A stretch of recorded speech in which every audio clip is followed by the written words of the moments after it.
ตัวthấu đam loตัวthấu đắt thái cái luôn nó là chè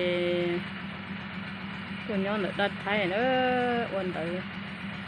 tàu chè nhỏ đắt thái rồi hết trong thì sẽ nên cường có út tư rồi thì có bay bị lúc thấy là lột bị nó cho kia bay bị nó bay sát thái ở nhiều một theo oxy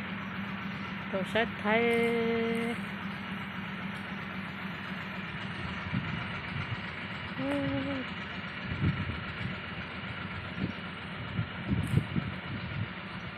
mình nó trên đời chật thấy thái nữa tìm nó chơi tìm cho kê tôi tìm lo tua sau khi tìm trong phố tìm nó chơi chỉ muốn sẵn nhà nữa vô thì tôi tìm lo nữa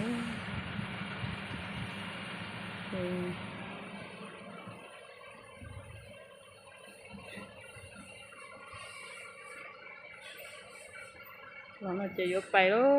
lúc thấy lọt sò lúc thấy lúc tận no lọt sò chơi vô bay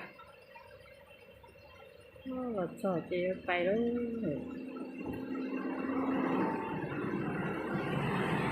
thấy đã tỏ lệ nó chơi vô bay